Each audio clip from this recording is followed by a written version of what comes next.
안녕하세요. 복리입니다. 9월 30일 토요일 오후 2시 27분입니다. 원래는 영상을 화요일 날 저녁쯤 올려드리려고 했는데요. 그러면 내용이 너무 많아질 것 같기도 하고, 그 다음에 좀 중요한 이슈가 많이 나왔어요. 그래서 오늘 연휴에 방송을 녹화하게 됐습니다.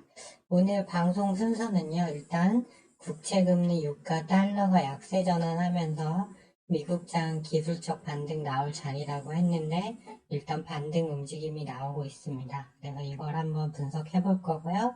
미국장 10월 핵심 이슈는 미국 증시 셧다운 우려, 그다음에 여전히 물가죠. 물가 하락 없이는 상승장도 없습니다. 그리고 상업용 부동산 만기, 은행권이 투자한 상업용 부동산 만기가 10월에 몰려있죠. 그래서 이 영향을 한번 분석해 볼 겁니다. 그리고 다음 주 미국 증시 주간 일정인데요. 파월 연설 원유 재고, 그다음에 오펙 회의, ADP, 비농업 고용 보고서, 졸트 보고서, 신규 실업 등 시장에 영향을 줄 만한 요소가 대단히 많습니다. 그리고 마지막으로 다음 주 국내 증시 이제 수요일에서 수, 목, 금 3일이 열리는데요. 그때 관심을 가져야 할 섹터로 재건, 로봇, 반도체 정도를 보고 있는데 이 순서대로 설명을 드리겠습니다. 먼저 국채금리부터 보실 건데요. 일단 미국 투자자들의 심리지수는 극단적 공포 구간에 오면 항상 기술적 반등이 나온다고 말씀드렸어요. 그래서 올라왔지만 여전히 공포 구간입니다. 그래서 반등은 좀 더 이어질 수 있다라고 일단 저는 보고 있어요. 나스닥 선물을 보시면요. 이 하단 추세대 깨지면 안 되는 데를 깼다가 이틀 연속 목요일, 금요일 좀 윗꼬리를 달면서 이제 돌파 시도를 하고 있는데 금요일 날 갭상승으로 돌파를 했죠. 어제 그랬다가 미국 정부 셧다운 우려로 좀 내려왔지만 이 상단으로 여기 저항선 21선이 내려오는 15,270포인트까지 나스닥 선물은 올라갈 수 있다 라고 보고 있습니다. 그래서 아마 월요일, 화요일까지 해서 상승 구간이 더 나올 걸로 보고 있고요. 그 다음에 저점으로 본다면 14,690포인트를 볼 수 있는데 일단은 일봉상 RSI가 너무 낮아요. 그렇기 때문에 충분히 월요일, 화요일은 미국 증시가 위로 올라갈 확률이 높다 이렇게 보고 있습니다. 그리고 분봉 2시간 봉으로 봐도 이 올라가는 추세 라인이 깨지지 않았습니다. 그래서 여기까지 충분히 갈 수 있다고 보고 있고요. 일봉상으로 봐도 볼린저 배드 하단에서 올라오는 거기 때문에 여기까지를 일단 1차 저항으로 보고 좀 더 올라가면 이 위에 상단 저항, 장기 저항까지도 한번 터치를 할 건데 월화 오르고 좀 눌렸다가 올라가는 그런 흐름이 일단 나올 걸로 보고 있습니다. 그리고 미국 10년물 국채금리를 보겠습니다. 미국 정부가 긴축을 안 하고 계속 돈을 찍어내는 바람에 지금 미국 국채금리가 연일 상승하면서 시장을 하방으로 몰고 가고 있죠. 하지만 목요일 날 여기 상단 저항 라인을 1차 라인을 돌파해서 오버슈팅 나오니까 이날 꺾였습니다. 그리고 어제 하락하다가 좀 말아 올리긴 했지만 RSI상 여전히 과열권이고요. 위로 저항선이 2개나 있습니다. 그리고 볼린저 밴드를 뚫고 올라간 거기 때문에 저는 좀 내려오리라고 보고 있어요. 좀 점진적으로 좀 하락 추세, 적어도 위로는 좀 저항이 많다. 일단 이렇게 보고 있습니다. 국채금리가 내려오면 일단 미국 증시는 반등이 나온다고 봐야죠.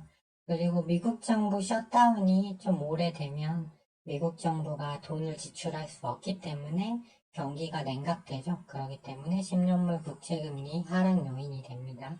여기까지 알아두시면 될 것 같아요. 그리고 중요한 달러 지수 선물을 보시면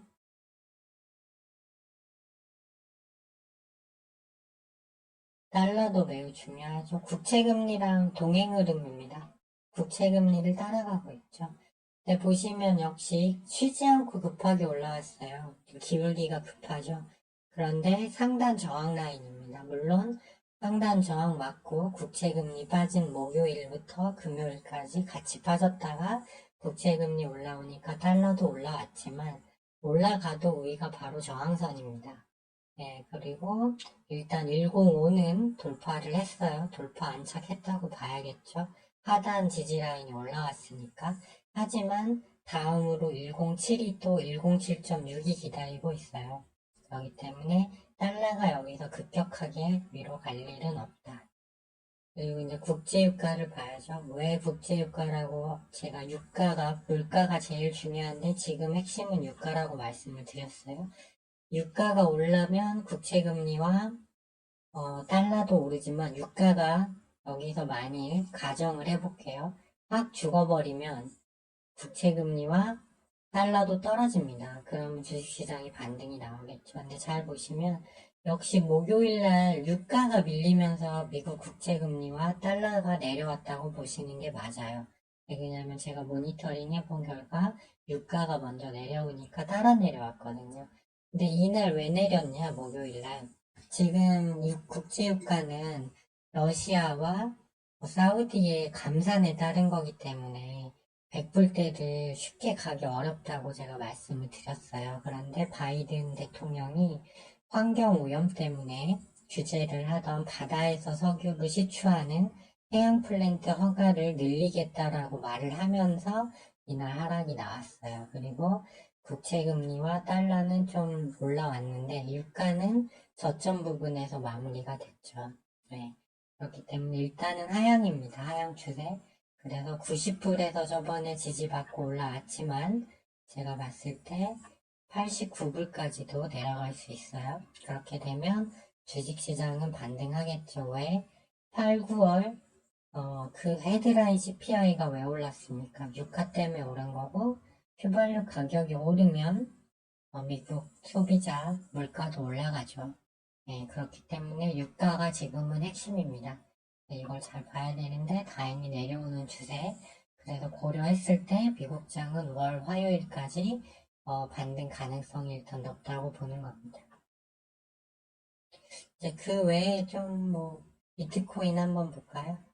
네, 비트코인은 29,000불 지금 여기 오길 기다리고 있어요. 숏자리로. 지금 이 저항선 계속 여기서 밀리긴 하지만 미국장 반등 나오면 이 저항 라인 뚫고 제가 한번 올라올 거라고 말씀을 드렸어요. 그리고 이따 설명을 드리겠지만 10월 달에 상업용 부동산 만기가 다 몰려 있다고 했죠. 그렇기 때문에 금융권에 위기 생기면 치고 3만 불까지도 올 수 있어요. 그러면 이 자리에서 상황을 봐서 숏을 쳐야 하기 때문에 비트코인 하방 베팅은 기다려야 된다 이런 입장이고요. 그 다음에 선물시장 동향을 알 수 있는 빅스 지수까지 보시면 일단 1차 저항, 2차 저항이 있는데 일단 1차 저항을 돌파했다가 밀렸어요. 결국 RSI가 높기 때문에 여기서 더 위로 올라올 요인은 좀 적다. 이렇게 보시면 될 것 같습니다. 그리고 다음 이슈죠. 이제 미국 증시 셧다운에 관련된 건데요. 이거 매년 있어 왔던 겁니다. 근데 핵심은 뭐냐면 두 가지로 볼 수 있어요. 첫째, 예산을 공화당이 깎고 있죠. 재정 지출 많이 하지 마라 이겁니다. 그래서 민주당도 좀 예산을 원래 거에서 좀 줄여서 이제 할 것 같아요. 그렇게 되면 내년에 미국 정부가 돈을 덜 푼다는 뜻이 되기 때문에 국채금리 하락 요인이 됩니다. 네. 그래서 꼭 나쁜 것만은 아니고요. 꼭 체결은 됩니다. 그리고 이제 재건주와 관련해서 원래 우크라이나가 300억 불을 요구했는데 이번에 60억 불로 줄였습니다. 민주당이. 이 얘기는 우크라이나에 대한 지원이 줄어든다는 거고요. 이는 다른 유럽 증시도 마찬가지입니다. 그래서 미국이 이제 우크라이나와의 손절에 나서고 있다라고 보고 있기 때문에 재건주는 계속 가져가야 된다. 스윙으로. 그런 말씀을 드리고 있어요. 그리고 우크라이나 군인 한 명이 죽으면 40만 달러를 유족 위로금으로 줍니다. 다른 나라 용병들은 2만 달러밖에 안 주는데 문제가 많죠. 지원이 없으면 결국 우크라이나 전쟁은 러시아의 요구대로 종전을 할 수밖에 없습니다. 그래서 재건주 가져간다 보시면 되고, 물가 또 여전히 계속 핵심 이슈죠, 얘는. 그런데 스테디한 거죠. 그런데 물가 핵심은 유가, 아까 유가 살펴봤고요. 그 다음에 이제 상업용 부동산입니다. 여기에 왜 문제가 되냐면 한국 금융기관, 미국 금융기관들이 10년물 미국 국채도 많이 사놨죠. 그래서 국채금리 급등하면서 이 손실이 엄청나게 쌓여있죠. 근데 물가가 내려오면 국채금리가 내려올 거기면 손실액이 줄어들겠죠. 그런 관점에서 보시고, 이제 상업용 부동산은 좀 별개예요. 여기서 이제 만기라는 단어에 좀 이제 방점을 찍을 수 있는데요. 은행권은 결국 투자받은 또는 예탁금을 가지고 투자를 하는 거죠. 그런데 미국이나 홍콩 이런데 상업용 부동산이 공실률이 엄청 늘어나서 여기서 수익을 내지 못했어요. 그럼 만기가 오면 다시 돈을 빼줘야죠. 그러면 이 손실이 그대로 확정되는 겁니다. 그렇게 되면 큰 은행은 상관없겠지만 중소형 은행 같은 경우는 이제 그 재무 건전성에 빨간불이 켜지겠죠. 그러면 예전에 실리콘밸리 뱅크 파산한 것처럼 그런 사태가 한번 10월에 올 수 있다는 겁니다. 물론 잘 넘어갈지 어떨지는 알 수 없지만 실리콘밸리 뱅크가 왜 망했어요? 주로 벤처기업에 투자를 했는데 그 돈을 회수를 못해서 유동성이 나빠지면서 고객 예금 인출 사태가 발생해서 파산이 된 거잖아요. 요거 하나가 시장을 흔들 수 있고 이 문제가 나오면 비트코인은 반등할 수 있다. 거기까지 보시겠습니다. 자, 다음 주 미국 주요 일정을 보시면요. 파월 의장 연설이 화요일 날 있습니다. 월요일은 ISM 제조업 구매 관리자 지수만 발표되기 때문에 특별한 게 없어요. 그리고 이제 셧다운 이슈는 이제 우리 한국 시간 날짜로 10월 5일까지만 협상을 하면 됩니다. 네, 그렇기 때문에 좀 여유가 있죠.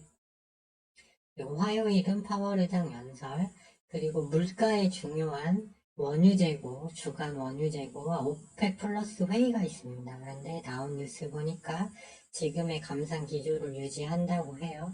그러나 이미 유가 추세가 내려가고 있죠. 그래서 추가 감산 얘기만 안 나오면 시장에 영향은 크게 없을 걸로 보고 있습니다. 예, 그렇죠. 그래서 이게 좀 중요하다고 보여져요. 그래서 유가가 내려와야 증시가 올라가는데 감산 기조를 한다지만 러시아와 사우디만 감산이지 다른 나라는 유가 높으니까 지금 열심히 생산해서 팔고 있어요. 그래서 추가 감산만 아니면 된다 이렇게 보면 되고 미국 고용이 좋으면 연준이 금리를 더 올릴 여력이 있다고 봐서 시장이 하락합니다. 그래서 민간에서 발표되는 비농업 고용이 늘었냐 줄었는데 이거가 줄었어야죠. 그래야 이제 시장이 올라갈 거고 미국 노동부에서 발표하는 구인 이직 졸트 보고서 그다음에 신규 수랍 청구 건수가 더 나와요. 신규 수랍 청구가 늘어야 좋겠죠. 그래야 시장의 호재가 됩니다. 이렇게 보시면 되고, 다음 주 국내 증시는 3일간만 열리는데, 관심센터는 아까 재거는 설명드렸어요. 왜 그 이슈에 가져가야 되는지. 그리고 두산 로보틱스가 엄청난 그 자금을 공모 상장시 끌어들였는데, 아마 상장 첫날 급등할 것 같습니다. 그래서 수요일 날 부터 로봇주는 사서 목요일날 매도하는 전략으로 가져가 볼 만한 것 같아요. 그래서 로봇이 제일 순이고 반도체주가 지금 많이 하락을 했죠. 마이크론 테크놀로지가 실적치는 부합했지만 전망치가 낮아서 목요일날은 급락했지만 어제 다 회복했습니다. 그런데 반도체가 국내 증시도 많이 내려와 있는데 그런 의미에서 지수가 많이 올라간다면 반도체도 따라가겠죠. 그렇기 때문에 이 세 개 섹터 정도를 좀 관심 있게 볼 만한 것 같습니다. 자, 그 전에 나스닥 한번 보시면요. 위로 21성 저항까지 2.74% 정도는 반등 여력이 남았다고 보고 있어요. 그리고 원달러 환율 같은 경우 상단 저항선 맞고 밀렸죠. 그렇기 때문에 21선 하단까지 다시 쉬어가는 흐름, 달러가 이제